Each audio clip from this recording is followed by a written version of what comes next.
also. So Okay. Just 1 second, I'll let you know. Yeah, we're live. hi, good evening, everyone. This is Kritika Goyal, and I was rank 1 in 2023 exam of the Supreme Court Clerkship exam. And I've done this session with LiveLaw Academy previously, once before.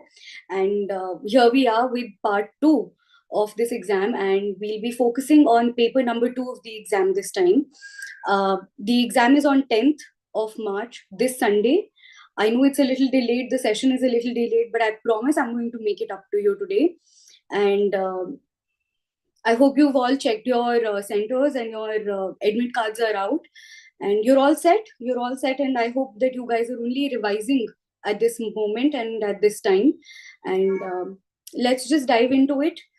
And I'll just share my screen.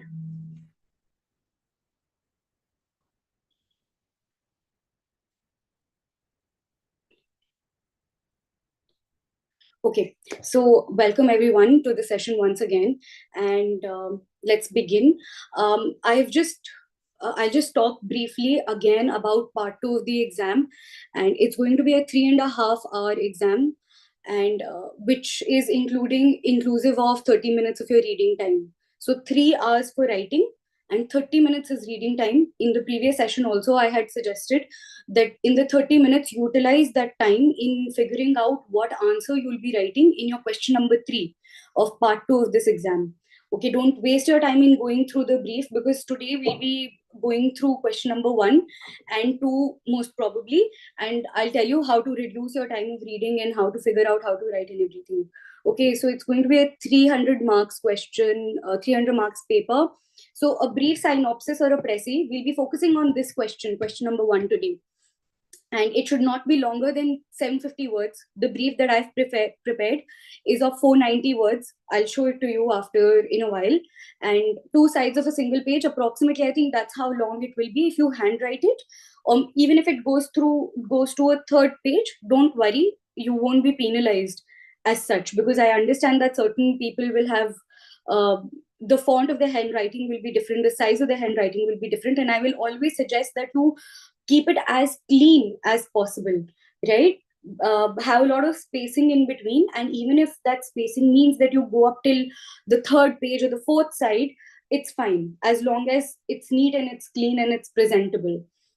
Okay, I'm not going to go through the parameters once again, but I want to take you through the brief outline. Okay, so many of you have asked me that did I practice before my exam, or did I practice any questions, or did I work on any SLPs, or how did I prepare for it? So I'm just going to take a minute to tell you that I have interned with 3 honorable High Court judges and 1 honorable Supreme Court judge, and that is where I got a lot of my exposure. And having said that, it does not mean that if you have not interned with any of the justices, you will not be able to prepare the brief, because I'm going to share the peshi that we used to make. I mean, a format of the peshi that we used to make. That's essentially what I've based my answer on. And don't worry, after this session, you'll be as good at making peshis as I was, or as any other law intern or law clerk is. So don't worry about that. Okay, so what are the contents of your brief now? What I want you to do is, I want you to remember these contents in this sequence itself.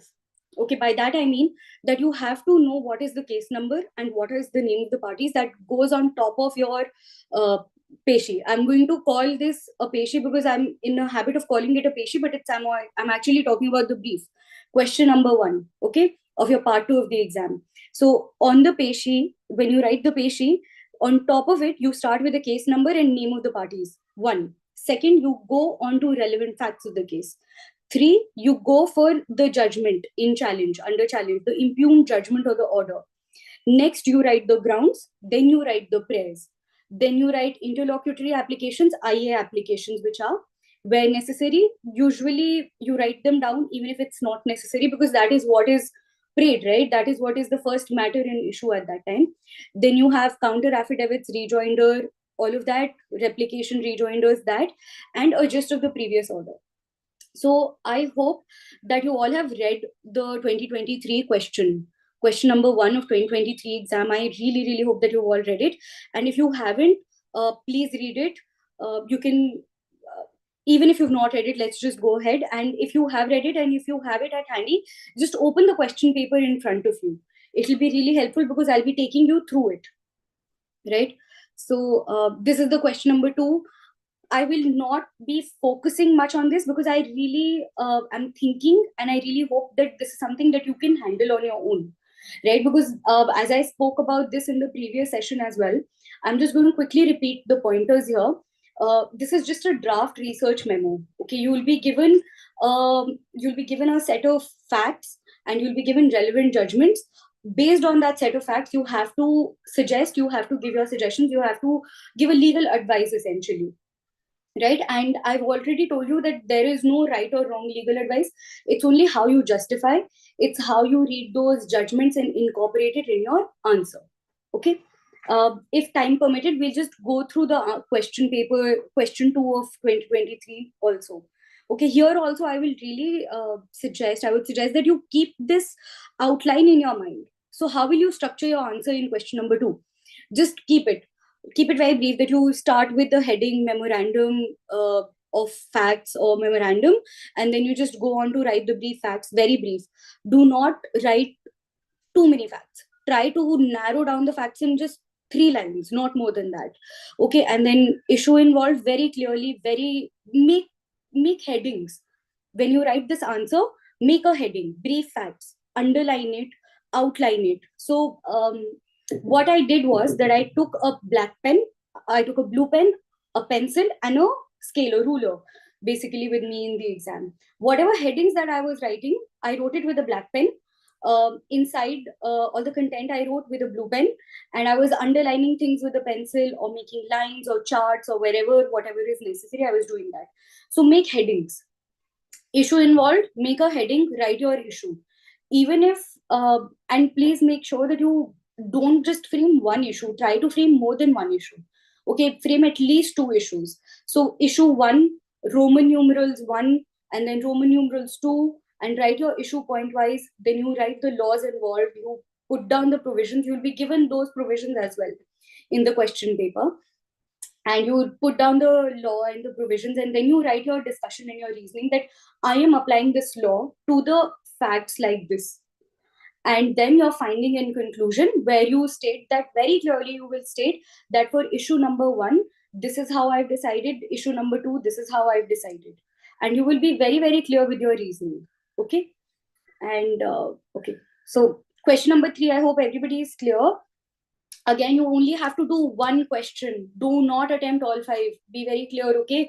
Don't make this mistake. Don't attempt 2. Don't attempt 3. Don't get overexcited there and think that, oh, I know everything. Oh, no. Just one. Keep in mind, just one. 75 marks, 350 to 500 words, one. And whenever you're picking, pick the topic according to your concept and according to how much content you know. I'm being very practical here, okay? You have to write at least 500 words, which makes sense, which absolutely makes sense. So don't pick any topic which you don't know a lot of content about, but you think that they will fetch more marks. Or you think that this is a more contemporary topic and this might fetch me more marks. Or don't think on the lines that, oh, everybody is going to write on this question only. I will be different and I will write on this. No. Even if you think and even if you feel you're confident and you have your content about a question which you feel everybody else may be writing, don't worry, try to present it in a nice way, right? Write a good introduction, write a good conclusion, do a good analysis, draw comparisons, give examples, do all of that. Okay. And okay, now let's talk about how to write question 1. Now you will be given a list of dates. If you have the question paper in front of you, I have my question paper in front of me. So the structure is that you're given like a front page, essentially, where it's written in the Supreme Court of India, and there is your civil appellate jurisdiction, your Supreme Court rules section and orders of that and everything. And below that, in the second headline, basically, it's written special leave petition, in the brackets civil, number 12345 of 2022. This is your case number. Okay, this is what you have to write. This is your case number. With prayer of interim relief, you don't need to write that. Under Article 365, all of that you don't need to write. In the matter of, you don't need to write. Then it's simply written Shanti versus Satya and others, right? So this is your name of the party. So you will write Shanti versus Satya and others. That's it. This is your first point done. Okay. And now you have a list of dates, like an index. Next you have an index. You don't need to go through the index too much. Then you have an office report on limitation. No need to go through that for now.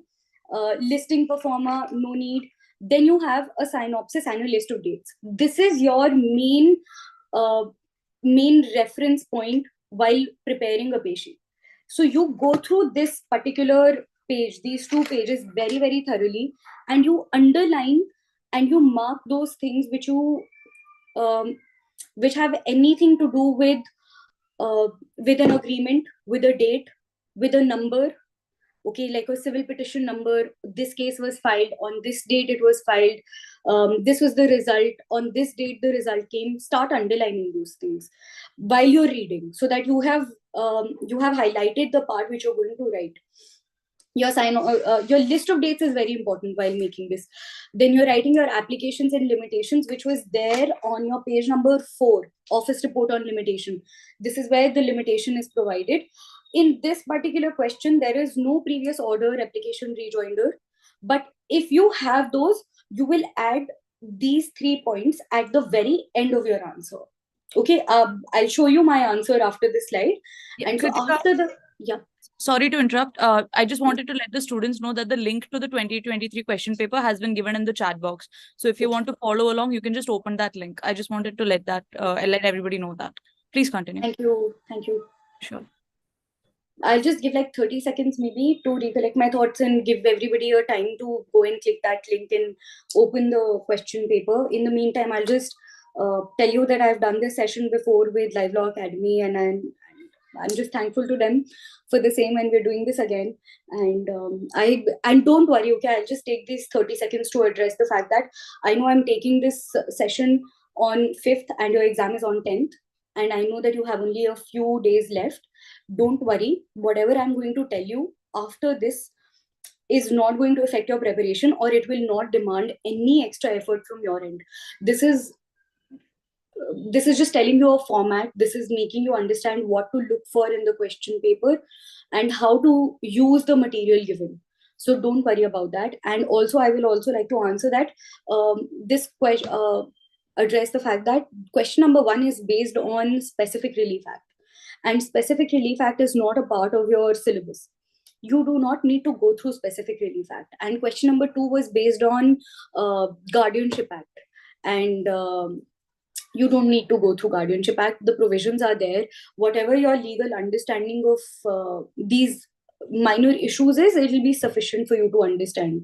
Okay, so don't worry. It will not affect you. Okay, so I'll just get back to this now, and I hope that you all have the question paper with you. So you're supposed to read the lower court judgments to extract additional facts. Okay, now you've seen the question paper. You have your impugned judgment first, right? So, and then you have those lower court judgments as well. Now you might think that I'm telling you to focus on your synopsis and list of dates, which means that you don't need to go through the lower court judgment, but I'll show you how important those are and why you need to go through them, and what to look at when you're going through them. Okay, so this is my sample answer. Okay, I'll just tell you that this is a sample answer. I've tried to reproduce what I wrote in the exam as closely as I could. There may be improvements in this now, but that goes to your benefit only, whatever improvements I've made now. But I've tried to keep it the same. And yes, I did make a table. Okay, which is why I took a pencil and a ruler with me. I did make a table. SLP, as you can see, I've written SLP Civil number 123 of 2022.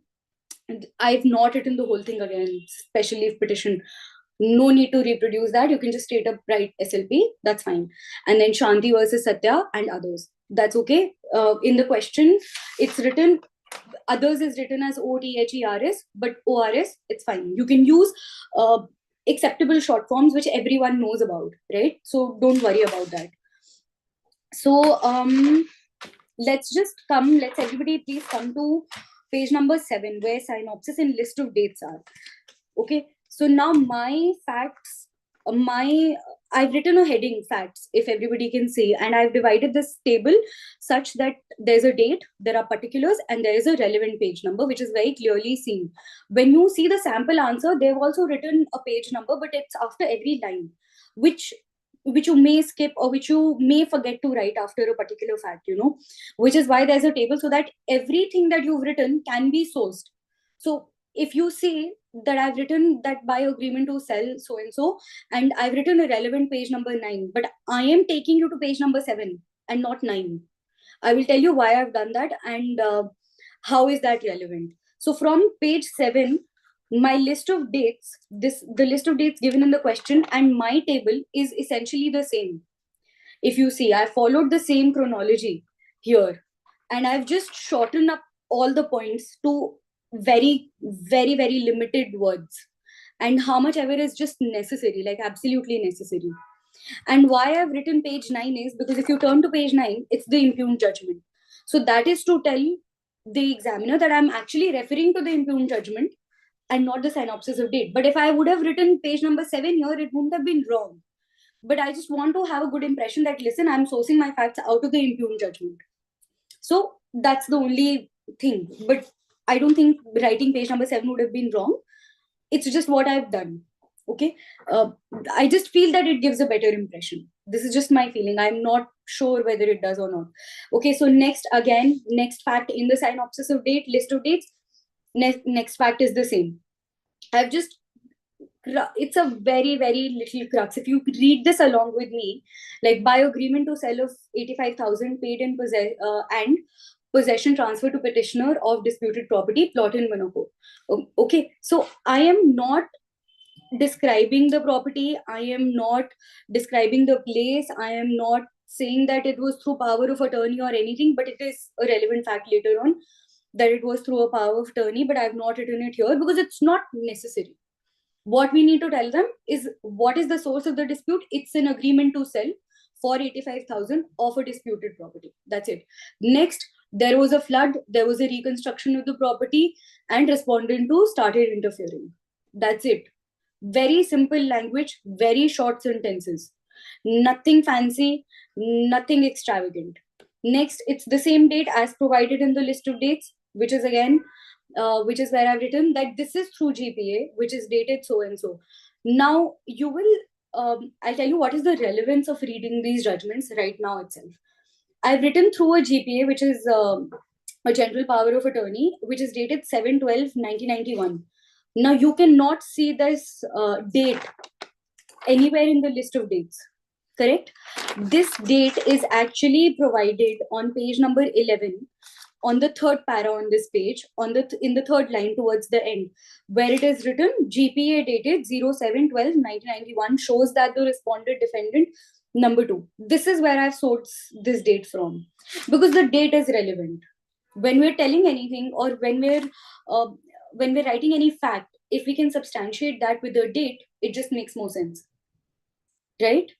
So this is what I've tried to do, and this is where you reading the judgment this is why you reading the judgment is important, and these are the types of facts I want you to cull out of the judgment and incorporate that in your patient. Now, imagine so many students are writing this particular exam, and they're all writing this synopsis of dates, and everybody is going to do this, and suddenly I have another date here written. The examiner will feel that, okay, she's really read the impugned judgment. She has actually sourced her statements from the impugned judgment and not elsewhere. This is what stands one candidate out from the others writing, right? So not necessarily saying that this will only be the source, but I'm just giving you tips here. Okay, anyway, let's move on.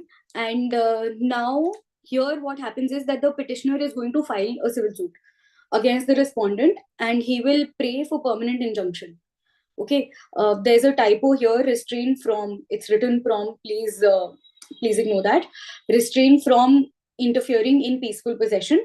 And let's go to page number 17. Okay, what is page number 17? That is the suit, that is the judgment.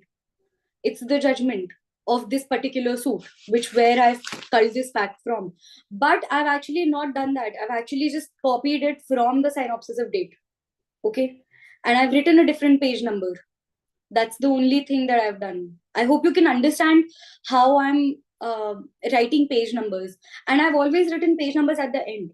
I'm not writing the page number side by side. I'm writing the date, I'm writing the particulars, I'm moving to the next date, the next particulars, next date, next particulars. At the very end, I will write the relevant page numbers while going through those judgments and trying to figure out more facts. I'm not writing that side by side. Okay, so now the decree comes on the 28/11/2021. 2001, I'm sorry. It comes in the favor of petitioners, right? It's decreed. Now if you look at the list of dates, it's only written that it's a decree in favor of, it's just decreed, right? Now when I read the judgment, when I go to page number 17, that is where I see that it's actually an ex parte decree, which becomes a relevant fact. So I have mentioned very nicely that it's an ex parte decree, and here I've just made these font bold where I feel that you need to highlight. If you take, I'm not sure if you can take a highlighter with you in the exam, because I haven't done that. I won't suggest you to do that because I don't know how that will work out. But just underline these important things, that it's an ex parte decree. Again, this is another point which will make you stand out from others who are just looking at the synopsis of date and not actually going to the actual judgment and seeing that what has happened. You just need to, it's a hardly 1.5 page judgment. You can just quickly read through it and just figure out that, okay, this is an ex parte. This is an ex parte judgment. You write that down. Right? This is what I want you to cull out as facts, as important things from your lower court judgments as well. Okay, why I was saying that you need to go through those judgments too. Okay, so next fact, and this is another suit that the petitioner files for specific performance of agreement to sell, and he's claiming that the sale deed which was registered. Now if you see that I'm mentioning the dates of these deeds again and again. Agreement to sell dated so and so, registered sale deed dated so and so. Don't skip out on this. I know that it's a tedious task, it's a laborious task, but don't skip out on this. It's important. It's important to make that particular agreement to sell identified. These are the details that you need not skip on. Don't become lazy about doing this. Okay, just, I know that you will have to write the dates again and again, but do it. Okay, it's necessary because you need to make sure that the person can go back to it. Like if you see that when I say agreement to sell dated 8/8/992, and if, let's say, like I'm reading this specie and I forget that what happened at that date, I can just simply go to my column and look at that date. Okay, this is that date. Okay, this happened. This is the relevance of repeating the date, and this is the relevance of keeping the column of date very separate. Right? Again, registered sale deed dated so and so, because here I've written dated, so you can easily refer back to that 3rd December 1997 and look at what had happened. You need not write the whole thing again. Okay, and next you can see that my page is for 470 words. This little petitioner, this got cut because of that. So it's just written that the suit on 25th, that was partly allowed. It's just a copy. I've copied from the list of dates. Okay, let's go to the next slide. I'll come back to how I've used the page numbers again at the end. I know I think I'm not being very clear about it, and it may be confusing. I'll come back to it. Okay. Now the next thing happens is that the respondent is going to file an appeal, and the petitioner is going to file an appeal. Now both the appeals are going to be heard by the same court. Okay, these are like, because they're coming out of the same judgment, impugned judgment. So they'll be heard together. And on the 14/11, now you see how I've highlighted only this judgment. I've only highlighted all the judgments and not the other facts where you're filing and dated. But I've written this because when you write that court set aside the judgment of 2011. Oh, I'm so sorry. Here. Okay. So when you go back, the court set aside the judgment of 25 November 2011. So I'm writing and dismissed so and so appeal. Right. So now 7/8 RBT is what? You can just go back and see what is 7/8 RBT. That's the petitioner's civil appeal. That is the relevance of writing numbers in appeal numbers. You can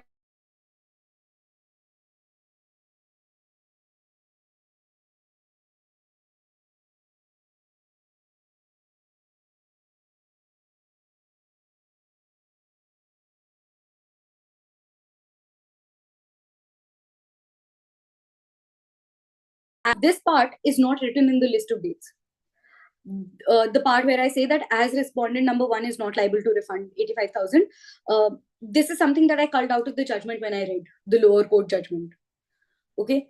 And this is exactly what is needed out of you. And this is why these lower court judgments are also given, that if there's something relevant or there is something, there's some important fact, that is what you mention here.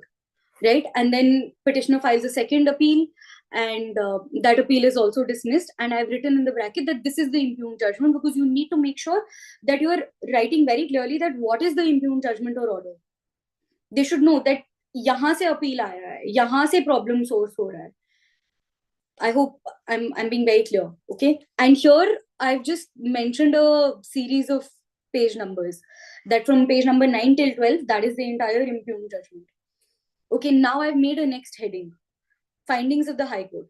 So I'll take you back to the, I'm so sorry. I'll take you back to this part. This. So we were talking about case number and name of parties that I've told you. Then we wrote relevant facts.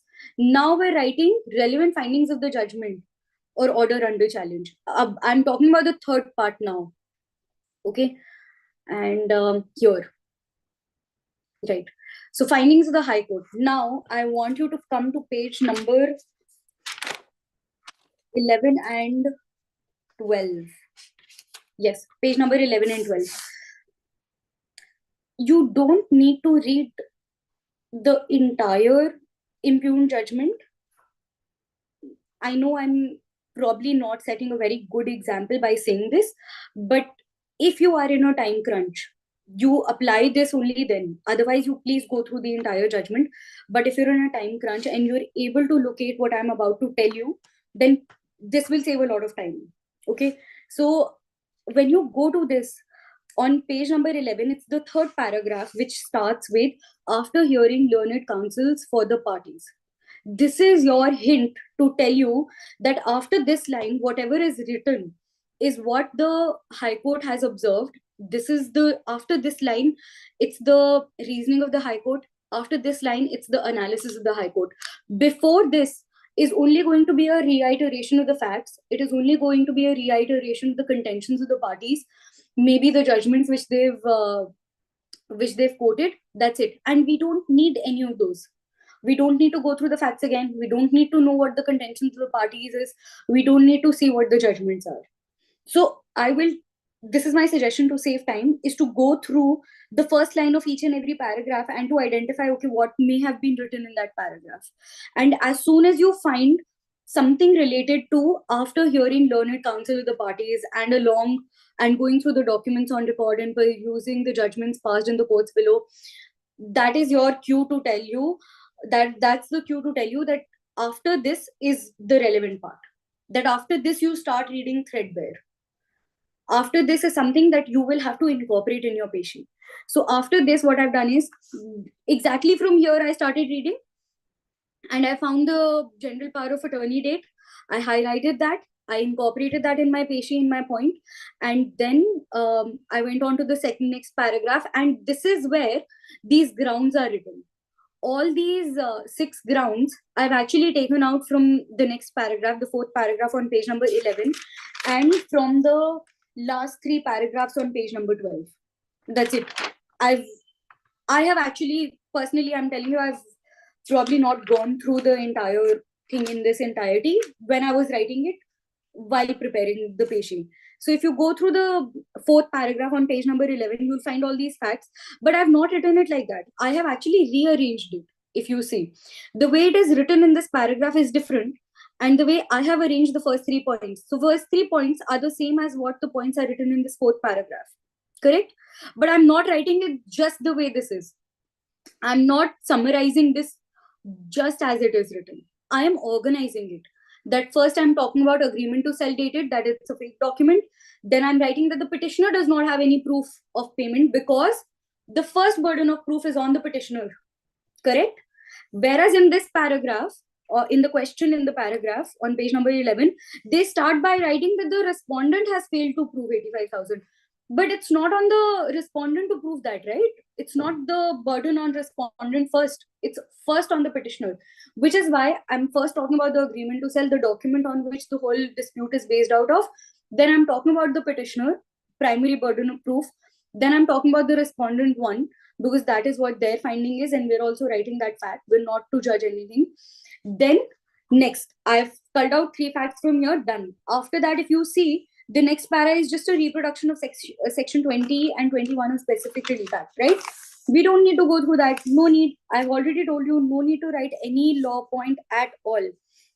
Then right after that, right after section 21, you have that paragraph, and the last line says that plaintiff has failed to show her ready and willingness even in the case, right?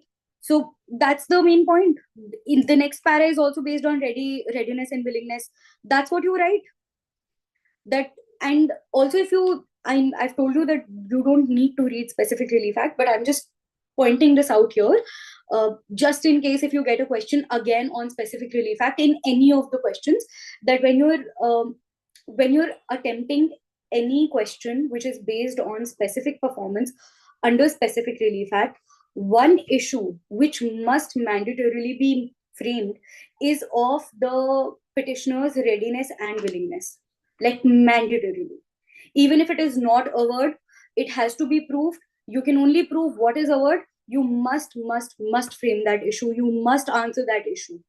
Okay. And which is why I've incorporated it here as well. And even if you did not know this fact, I think that you could have culled this out from the judgment, because they've spent like 2 paragraphs on this, and it's sufficient enough for you to get a hint that okay, I need to write this, right? And then my next point is petitioner was never in possession of the property, which is in the second last paragraph on page number 12. And then in the last paragraph, they very clearly written that there is no substantial question of law arising. That is exactly what I've written. These are my 6 points. Apart from this part of the impugned judgment, I did not find anything very relevant to read. Okay, there's nothing relevant to get out from this judgment which you need to incorporate in the patient. If you have time, go through the judgment. Definitely go through the judgment. It will give you more clarity of the dispute. There may have been possibility that if I would have gone through the entire judgment at that time, I might have also found more facts, more details, which I could have incorporated. But this is what I've done there. Okay. And there was something else which came up to my mind. Okay, yes. In this particular impugned judgment, para numbers were not mentioned. Okay, but otherwise, if you see all the judgments, they have para numbers as well. If possible, mention the para number as well. Like write the paragraph number also. That had there been a paragraph, let's say on page number 11, the third paragraph would have been numbered supposedly 21, for example. Okay, hypothetically 21. So I would have written agreement in point number A. I would have written agreement to sell dated 8/8/1992 is a fake document, brackets para 21, brackets closed. Then again in the B point, rupees 85,000 to respondent, brackets open, para 21, para closed, so that you can take them exactly to that paragraph. Okay, if possible, write the paragraph too. Like that will be amazing. I think I did write the paragraphs wherever there were. I can't remember. I'm sorry. I really can't recall whether I wrote paragraphs or not, paragraph numbers or not, but do write them if possible. Okay, moving on. Now, grounds of challenge. These are very clearly written on your page number 14. If you just come to page number 14, you have grounds. You make a heading grounds for challenge, and then you just, now when you see these grounds, I want to highlight that how will you write only facts and not law. So let's say point number A in the grounds, and point number A what I've written. So it says that because Honorable High Court has erred in not appreciating that all the courts had held that the defendant number 2, respondent number 2 has power or authority to execute the agreement to sell or sale the disputed property. Okay, now here I'm not going to write that the petitioner feels that the Honorable High Court has failed to do so and so. Okay, that is not what we want. We want a bare fact. What is the fact coming out of this is that that there was a power of attorney, and through the power of attorney this agreement to sell was executed. That's it. B, again, if you read the B point, what they've written and what I've written, you will find that I've only culled out very neutral basic facts without any hint of law, because I'm not here to tell what the law is, that whether you need a power of attorney or not, whether you need to register an agreement of sale or not. I am not here to tell in the peshi that. I'm only here to tell what the fact is, and this is how you color fact. Okay, like if you see point number E is such a big paragraph, right? And I've just written petitioner constructed a house on disputed property because that is the only fact which is mentioned in this paragraph. Nothing else is relevant. Just go through this for a minute, point number E, and see for yourself if there's anything else which is relevant as a fact which you've not already mentioned, which needs to be mentioned. That's it. So it's that simple. It is that pinpointed fact which you need to write, not more than that, nothing more than this. And I promise you, I've not written anything extra than what I've written here. Like honestly, I haven't. Yes. Okay, so grounds for challenge, they very clearly mentioned that is how you will write. I haven't written the point G because it doesn't make sense, because this is something which everybody writes, and this is something that courts also know. There's no fact in point number G in the question on page number 15, right? So no fact, nothing we need to write. Then I made a heading of the prayer. So now you will see that actually what the petitioner wants is specific performance, right? And that is what the petitioner has prayed in at the High Court, in the appeal and in that suit. But that is not what is being prayed here in the petition, correct? And also I will tell you that you don't need to write what you think the prayer should have been, because according to me also the prayer should have been probably something else. But that is not what you should write, because this is what also was going through my mind while I was preparing this, that wait a second, probably I would have prayed for something else, maybe something more or something more appropriate. But that is not what you're supposed to write. You're supposed to write what is written. Okay, and pass any other order as deemed fit. Fine, you can write that, you can skip that, anything. Okay, now let's get to the IA number. Where I've called the IA number from, that is from page 2. I've actually picked that up and I've written that. As simple as that, because you need to mention an IA which is written. What is it for? What is it not for? Limitation, again, limitation is actually on page number 30. You can just go through that and just write just this much, that how much limitation was there, and nothing more than that. Okay, also I want to take you to page number 8 and come to this point of 14th, come to date point which is dated 14th November 2014. Now if you read this point, in the third line it is written dated 21/5/2016. This is an error which has been made in this list of dates. Now I don't know whether this error was by mistake, or whether this error was by the court or question or whatever it is, but this is an error. Now when you're copying from the list of dates, and if you'll see here,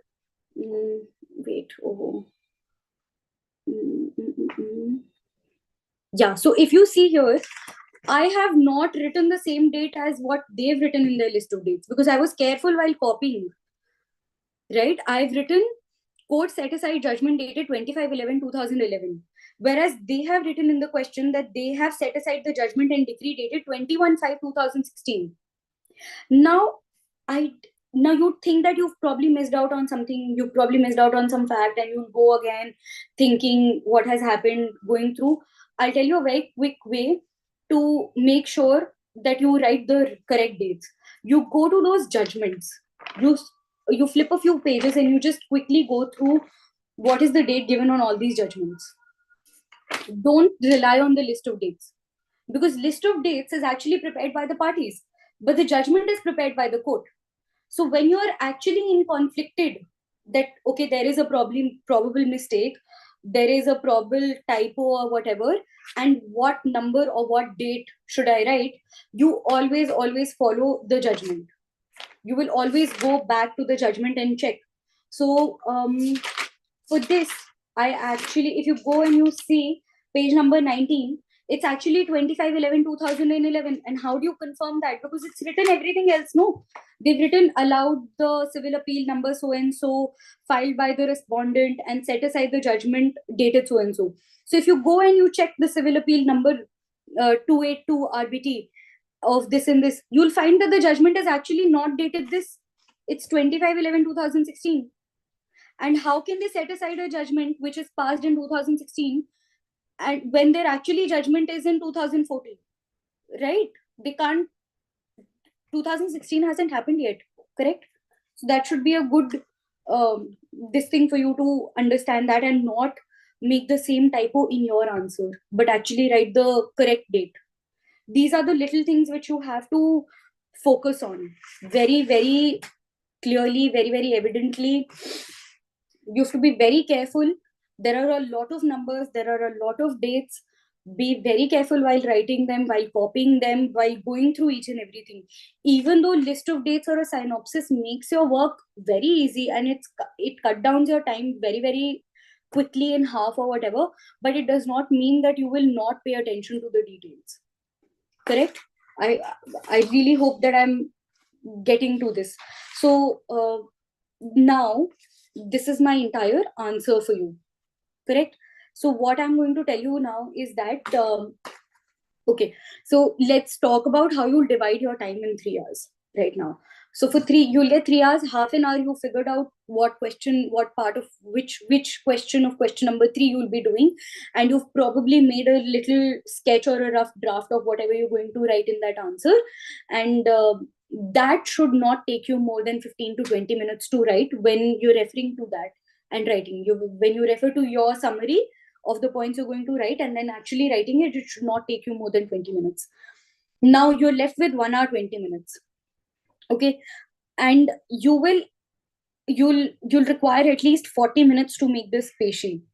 Today, when I made this peshi for you for this practice, I think it also took me about 40 minutes. Yes, and I was typing this, and I was also making this again. I understand that, and you guys, it'll be fresh for you and everything, but then also it should not take you more than 40 minutes. Let's say that you finished your peshi and you've made your peshi in 30 minutes. Now you have 10 minutes. It does not mean that you will just rush to the next question. Of course you will, but take like 3-4 minutes and go through the entire paper. Go through the entire material which is given for you in question number 1 and see what is written. Like, quickly go through everything and quickly just see what they've written. Is there anything, any fact, any date you're missing on to, any important point that is left for you to write, and just quickly write that, incorporate that. And you remember at the starting of the session, I told you to leave spaces and write khulla, like write your answer very spaciously. That was because if at the end you find an important point which you want to incorporate in your peshi, you have space to do that. Because if you write it in a very spacious manner, then you can easily just put a mark and then add a point or do something, or just improvise your answer, and you will have space without making it look very, very messy. Do that. And also I want to highlight that I have highlighted in this all the important points, not the entire statements, certain entire statements, but the point, agreement to sell. Now, if you just go through with me only the points that I've highlighted, you will see that I've actually summed up the dispute. Okay, so there's an agreement to sell, then the property is sold the disputed property to respondent 3 in a registered sale deed. There is a civil suit which was ex parte decreed. There's another suit which was partly allowed. Then there is another judgment, and where it is written that, okay, respondent 1 is not going to refund 85,000, and then another second appeal. Largely, you can understand what the dispute is. Very largely, I mean, I understand that not essentially you can, but largely you can. So that is the idea. When you highlight, what will you highlight, so that by reading those minimal words you're able to make out of the dispute. Okay. And okay, I'm coming back to the problem of page numbers, okay, and para numbers. So I've already told you in between, I'm going to repeat that wherever there is a paragraph number mentioned, mention the para 2. Okay, that will just take your answer to a next level. And I don't remember, I honestly don't remember whether I wrote para numbers or not, but you should. Okay, and where they're not mentioned para numbers, don't need to write those. I'll give you an example. When I say para numbers, please mention para numbers. So if you open page number 18, now I've written ex parte decree here, right? Ex parte decreed. So where am I getting this from? I'm getting this from page number 17, para number 2. So I can just write para number 2 in the brackets and page number 17 here. That'll be good enough.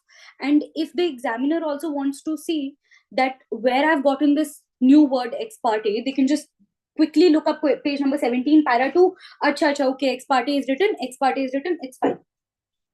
It's like that. That is how it works. That is how para number and page number works.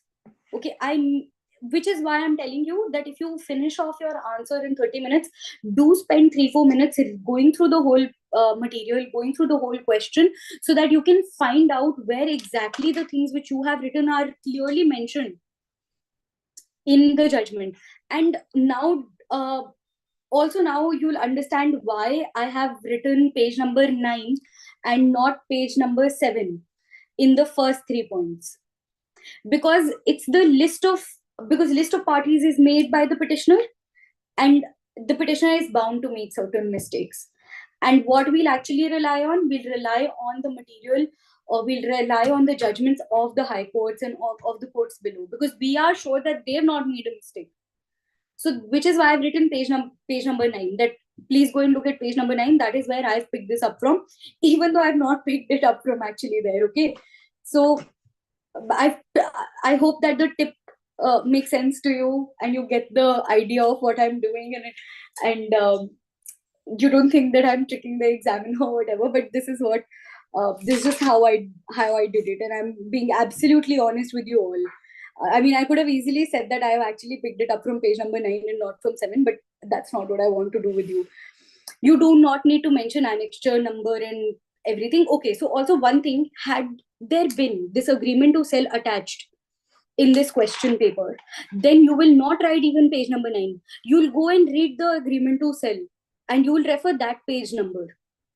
Okay, had there been the registered sale deed attached in the question paper, you'll go to the registered sale deed and you'll write that question, you'll write that page number.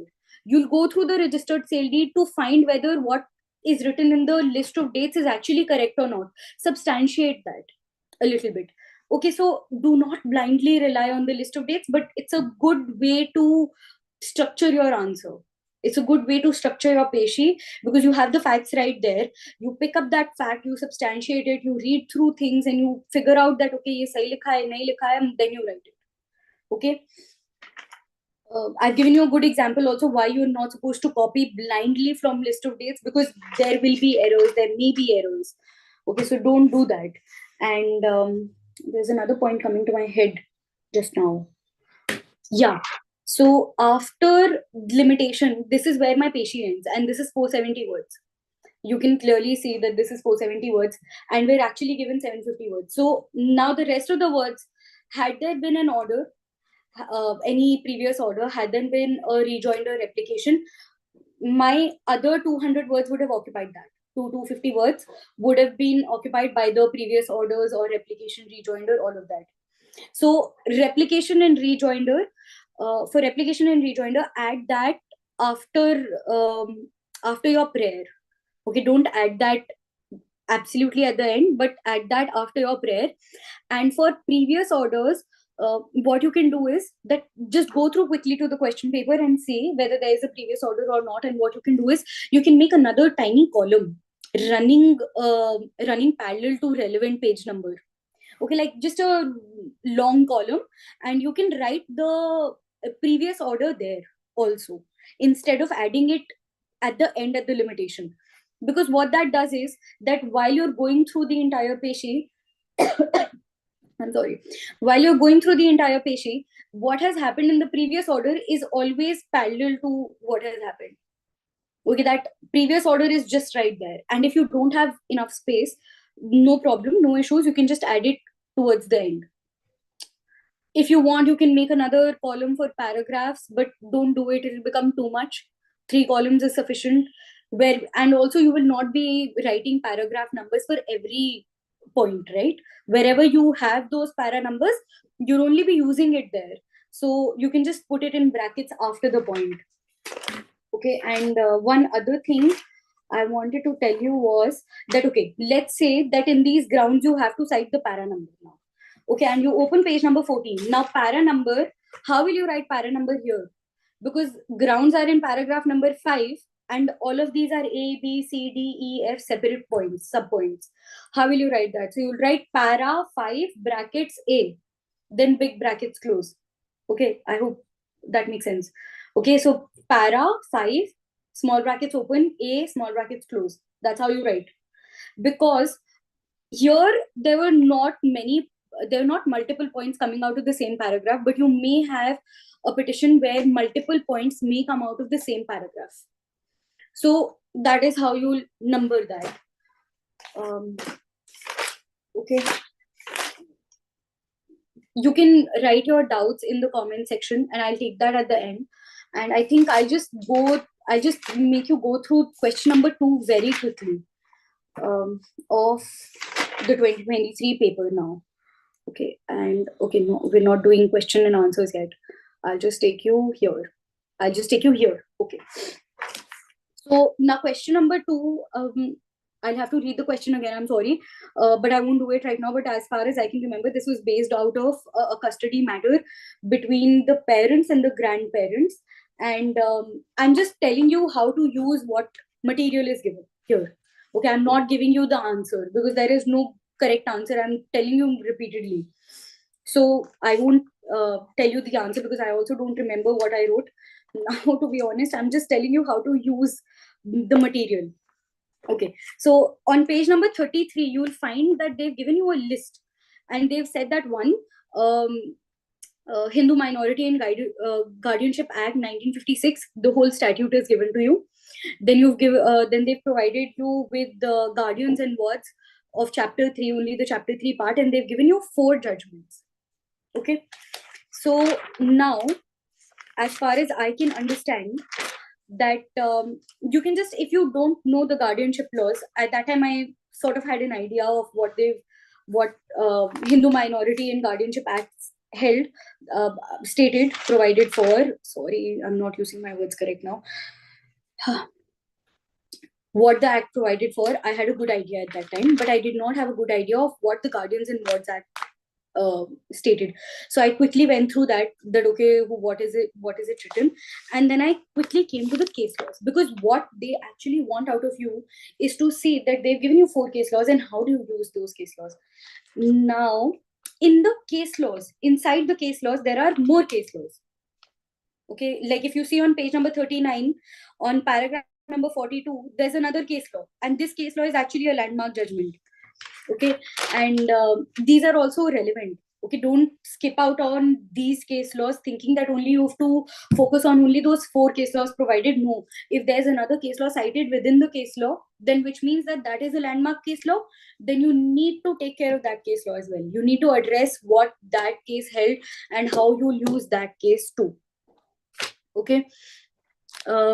Now, as far as I can see my question paper, I've read through Rosie Jacob and Jacob case versus Jacob case, and I've written that it is a X's mother disqualified to be a guardian. Now, oh God, I'm sorry, I'm not prepared for question number 2 discussion, but I'll just okay, I'll tell you what I did. I can't take you through this judgment right now, but I'll tell you what I did. I went through these case laws, okay, and I saw that what are the facts first, because here we're talking about facts mostly, and majorly we're applying these case laws to the facts. So you check out the facts in your question, keep that in your mind, you go to these judgments, you read the facts, and you see whether the facts are the same or not. If there is something contradictory, then you discard that judgment right then and there. You can just simply write that this judgment does not follow the facts of the present question, present issue, which is why it is not applicable, and you move forward. Right, then you go on to the next judgment. That is where you figure out, okay, now in this judgment facts are similar, what is happening is almost similar, we can see what has happened, and then you see and you go to the end of the judgment and you find that who was the custody given to, what did the court actually held, and then if that makes sense to you, you read the reasoning. Now, as far as I can remember, one of the question had a very good reasoning. So on page number 43, in para number 83, I've highlighted that, and I think I've probably based my question out of that paragraph only. There's a reasoning given in para number 83 on page number 43, and this is what I picked up. This is the reasoning, or this is the logic that I picked up, and I wrote my answer. That okay, this makes sense to me. The facts are similar. Court's reasoning is there, and when you will see this judgment, the judgment which you think you want to rely on, you'll see a chronology of things happening. Okay, and you'll just see how you want to go forward with it. Stick to this fact. Stick to this structure. Like you'll write the facts, issues, laws, discussion, and findings. In the discussion and reasoning part, that is where you write your judgments and your analysis, not in the laws involved. In the laws involved, you'll simply write the provisions of the acts which you're borrowing, which you're applying. Okay, and finally you give your findings, and yes, I think that's about it with me. I'm sorry, I was not very well prepared to discuss question number 2, because I thought that discussing question number 1 was primarily what the session will entail today, and I hope that my discussion of question number 2 will also be helpful. If not, then you can just send me your queries and contacts, and your queries and questions on any of my contactable mediums, and I'll answer those for you. And hi Parvati, we can probably take question and answers now. Yes, I'll just read out some questions for Yeah. you. I think one question that I've seen is, should one underline the findings, like the 5th particular in the table, that is ex parte decree, which is not seen in the given synopsis? Yeah, please do. Please underline that. I've also highlighted that. You can just highlight whatever new findings that you find, highlight them, bold them, write it with a different colored pen if you have time, do whatever, like just to make sure that this is what I have found. You can definitely do that. You should do that. There's another question. Could you please share this file as well, your sample answer where you're reading? So we'll do something. On LiveLaw right now, we've put up a post regarding this particular session. So in that itself, I'll add the PDF of this answer so that people can read it from there. So you can read it on livelaw.in and we'll put it there. Then I think another, could you clarify why you didn't summarize the findings of the lower courts? Okay, yes. So that's not relevant because that's not an impugned judgment. And we don't need to do that. That's just because High Court has already done that in its judgment. We don't need to do that again.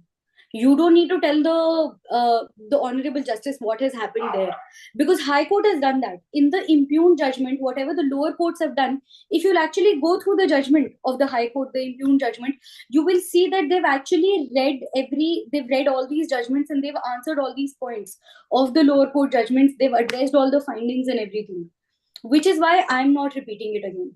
I am only straight up going to what the High Court has analyzed based on the lower court.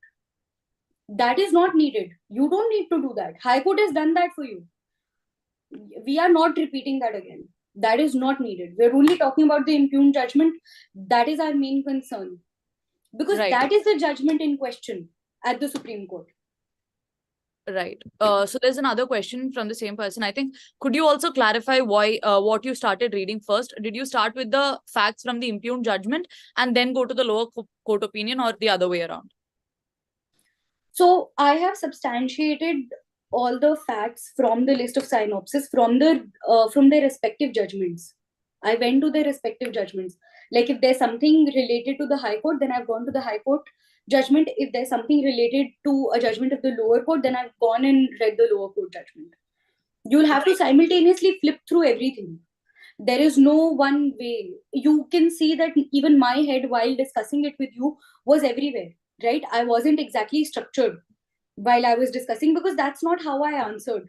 And I wanted to be very, very candid with you in this session to actually show you what happened in my head at that time in the examination. There is no one particular structure to this. You have to have all these facts in your head at the same time. You just have to be very careful about details, and you need to go through everything at the same time.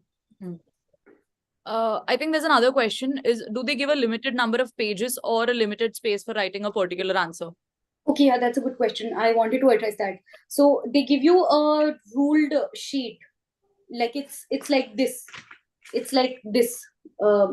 If everybody can see, it's like this. You can stop it's the ruled. screen share, then they can see. Yeah.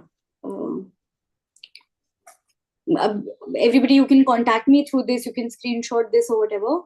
I'll just stop the screen sharing. I'll come back. Yes, it's visible. Yeah. So, okay. So you can see this. It's this is the question paper, and it's like the answer sheet will be like this, and it will be ruled. It'll be ruled, and it's like a bunch. It's a good number of sheets that they give you. They don't give you less sheets. Don't worry. I'll be honest. I took, I think, 5 or 6 sides to write the first answer, and then I think I wrote the second answer in 2 sides, and that's it. Yeah, and I still had, I think, 2 or 3 sides spare after completing the whole answers. Right. Then another question, is it important to mention the IA number in the last? Yes, please do. Please do, because that's the application that needs to be answered in that on that particular date, right? In the court. So the court, you need to tell the honorable judges that this is the application that they filed, which you need to address. So yes, please do mention that. Right. There's another question that, they think is kind of out of context, but since the Honorable Supreme Court has provided a list of relevant cases for the exam, they wanted to know whether only those cases will come, or will those beyond that also be coming? They can ask you beyond that. I mean, I don't think that it's an exhaustive list, but first you should focus on that list. Having said that, first you focus on that list. I think there are about 32 and 10 more. I think about 50 judgments probably. I've seen that document. You can definitely go through that, and then also go through your repository or a compilation, as LiveLaw has a compilation of judgments. Just go through them quickly, like where you can just find like a 2-line, 3-line synopsis of what that judgment had, and that'll be more than enough. But focus on, see, those judgments which they've provided, please read them thoroughly. Otherwise, pick up a repository, pick up the LiveLaw roundup document where they've mentioned the judgment name, 2-3 lines about it, and just go through everything that has happened in the last year. And do not miss out on judgments which took place in January and Feb. Don't miss out on these 2 months. Please go through these 2 months as well. Right. In the sample given on the website, they have mentioned the NI Act in short. Are we supposed to do that in our answer? As you mentioned repeatedly that we don't have to tell the law to the judges. No, not at all. Not at all. Do not repeat the law at all. Right. At all. Now another question is, please, 1 second. Please share the related topics that can come under question 3. I'll share. I'll try and compile this up and share with you. I think it's too late, and I honestly don't want to do this because it'll scare you, because it might affect your confidence if you find a topic which you've not covered. And I've mentioned, because I would like to be exhaustive with my list and everything. Don't go for topics, okay? There's a constitution. They've definitely written constitution, correct? And in their sample, whatever questions they've given in your sample, first prepare those 5 questions, then go through whatever recent developments that are going on, UCC, new laws, everything else. Go through that, prepare that well. More than enough. Trust me, more than enough. Don't worry. Right. Understood. Now, do the para numbers have to be mentioned next to the page number or next to the main sentences? The main sentence. As I told, that don't make another column or everything, because in every point you will not be mentioning a paragraph. Where you can locate a paragraph, only there you mention the paragraph, so you mention it after the line. Yes. Then there's a question on your ID number or something you can connect with. I think we've already shared that. So we'll share it again once in the end. So if you want, you can just take a screenshot of that. Now, will the basic outline of answer 1 and answer 2 be given in the question paper? Basic outline of question number 1. Like as in a basic outline of the facts and everything given in the question paper. No. Okay, so I'll just show you. I'll show you my roll number as well. Okay, wait. I'll stop sharing the screen again. No, probably not sharing the screen. Am I sharing the screen? No, you're not. You're not sharing the screen. Okay, I'm not. Okay, so this is what is the front page of the question paper. You're not given that. You're only the parameters of checking are mentioned here, which is why I took you to my. Wait, I'll share my screen again to take you to the place. See, you need to learn this, and this is what I did. I learned the basic outline. This is what I learned when I went for the exam. These are the points that I learned. When you asked me, when everybody was asking me that did you practice or anything, no, I did not practice, but I did muck up this part, that okay, first case number, new parties, facts, impugned judgment, grounds, prayer, interlocutory orders. This is something that I mucked up, that this format has to be there. Similarly, for this basic outline, this is something that I was very clear in my head that okay, I'm following this structure, I'm following this outline. This is not going to be given in the question paper. Right. Then there's a question on ideal time utilization. Like since you said, this much will be the time for the entire exam, how much time should they be dedicating for each answer in your opinion? Right. So for question number 3, 20 minutes, as I said. For Peshi, 40-45 minutes, not more than that. And rest of your time for writing a brief. Write a good brief. Write a good well-reasoned brief. Spend more time there and have a good idea. Spend time making a good structure and a flow in your Peshi. So I'm telling you where to spend more time when you're managing your time. Right? Right. So 45 minutes, 20 minutes, whatever time is left. I'm sorry, not good at maths right now. So yeah. I think there's another question. Since the sample question paper has exclusively included constitutional law questions, should we anticipate that the questions will be from constitutional law, or should we also expect questions from other subjects? See, I think that there may be questions from other subjects as well. There may be questions from IPC, CRPC, CPC, evidence and contract, because it's part of your syllabus.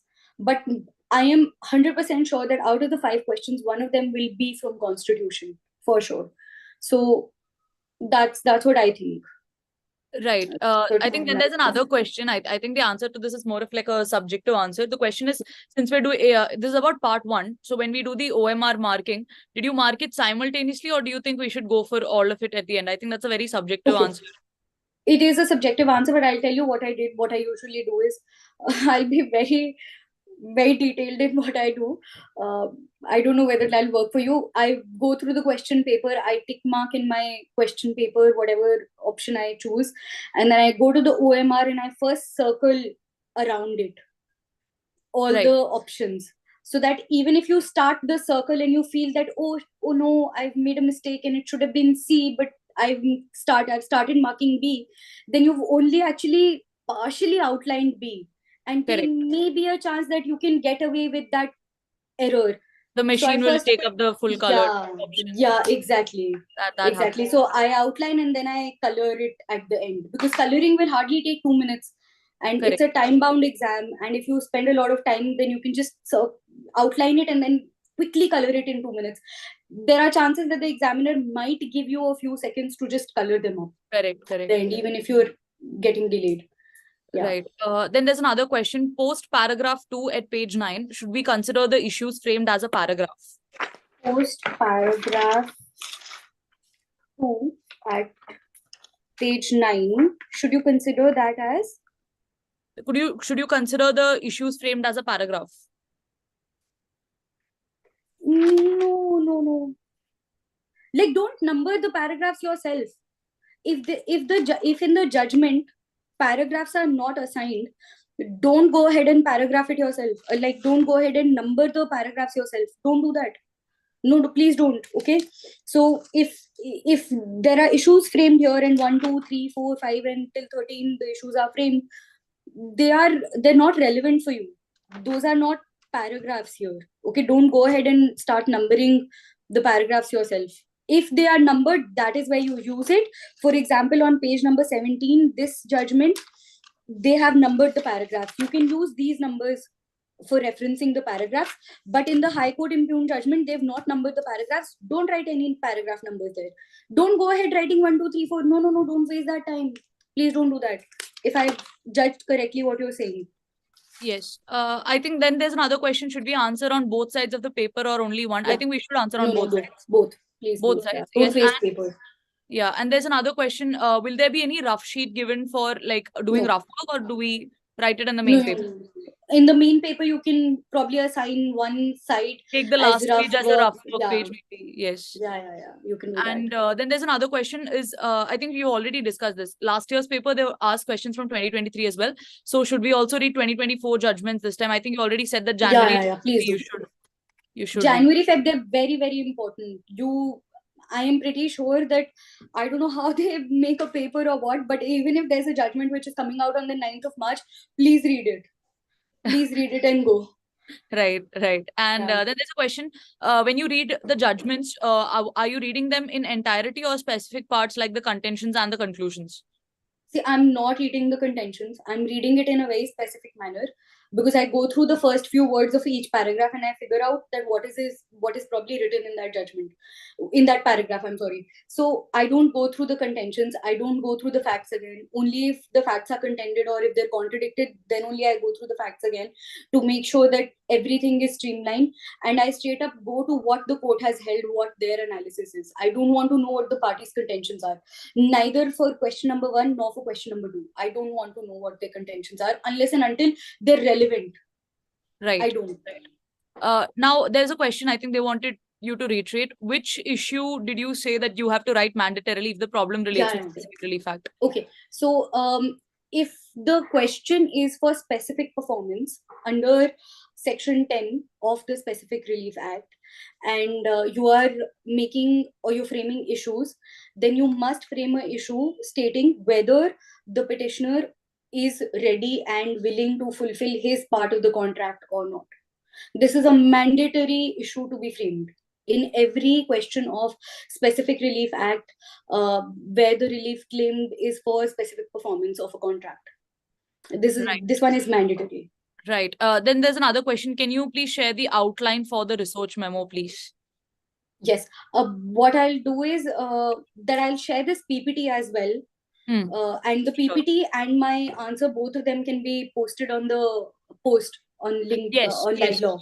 Yes. Yeah. So, everybody who's interested in reading the material that has been shared, we'll add it to the post that's there on LiveLaw currently. So you can just search it up as part 2 answer discussion. We'll put it there on this thing, on the website itself, livelaww.in. And in how many pages can we write the research memo is a question? 2 pages, 3 pages. Right. Not too long. Right. Somebody's asking if we can have another session on question 2. We'll Okay. try, but I We'll think try. we'll try, but yeah, again, Yeah. you know, short It's of time. difficult. I'm honestly telling you that it'll But be from very our end, tight. I'll assure Yeah. one thing. I'll make sure that the video will be there on the website, on our YouTube Yeah. channel till your We exam can gets over. So definitely if you do want that. to rewatch, you can just go ahead and rewatch this session. That we can definitely do. Definitely. Can we take our own pens and pencils? I think yes, we can. Yeah. Please. Yes. And do you have to write sections in the analysis question? What if I don't remember the exact section? Oh no, they will give you the bare act. They've reproduced the act. If you go to page number 33, they've reproduced the Hindu Minority and Guardianship Act as a whole statute. And if you turn to page number 35, they've given the entire act from page number 35 till page number 37. The entire act is there, and on page number 38, the relevant portion of the Guardianship and Wards Act is there. So it's there with section number, with every theory, with everything. You can just take your time and go through the act again. You can pick up the section numbers from there. No need to worry about that. Right. Absolutely Wonderful. no need to worry. Okay. So yeah, for any queries about the material, we'll share it. I'll try to get it posted on the website today or by tomorrow max, and everything will be there. Yeah, we'll try to add the answer for the questions as well. I think with that, we've come to the end of, I think, a very good long session of question and answers. I'm really glad that all our viewers were interested in this. And from our end also, wishing you all the very best for your exam. All the very best. And just focus, pay attention to details, be very present in the exam, be very careful of the dates and of the numbers that you're writing. And don't worry, even if you skip on to a fact or two, don't sweat too much. It's fine. The paper is about your understanding of law, your application of mind, your analysis. No answer is right or wrong. I'm repeating this multiple times. No answer is right or wrong. Question number 3, don't worry. Try to analyze things more. Try to compare and contrast things more. Okay, rather than just plainly writing an answer as you write in your law college exams. I'm not judging you, but I'm just telling you that write them in a comparison, in a compare, contrast, and analyze. Put case laws if you have to. Use examples. If you don't remember any case laws, just make good examples of your personal life or whatever, or some news which is going on. If you can just if you connect different things, if you can connect different statutes with each other, if you have a question on IPC and you can incorporate Evidence Act there as well, do that. For your question number 3, I'm talking about here specifically. Even in question number 2, if you think that these 2 acts are not sufficient and you want to incorporate another act, go ahead, do it. Okay. And don't worry, express yourself beautifully. Don't worry about your language. Even if you do not have a flowery English language, it doesn't matter. You can clearly see in this session that even I don't have one, and I'm making very short sentences, very crisp, very to the point sentences, nothing fancy. Make sure that you don't make grammatical errors. Then don't write SMS languages. Okay, don't use that. And yes, all the very best. Don't worry, and you can connect with me through all these all these platforms and all these mediums, and I'll be sure to answer them promptly. Don't worry. All the best, and it'll be great. Thank you very much, Kritika, for taking the Thank time you, out Parvati. today. I think we've exceeded 1 hour, but thank you very much for your time, and I hope all the students really liked it. Thank you so much. We'll upload all the material on livelawlaw.in. All the best to everyone. Thank you. All the best. Thank you.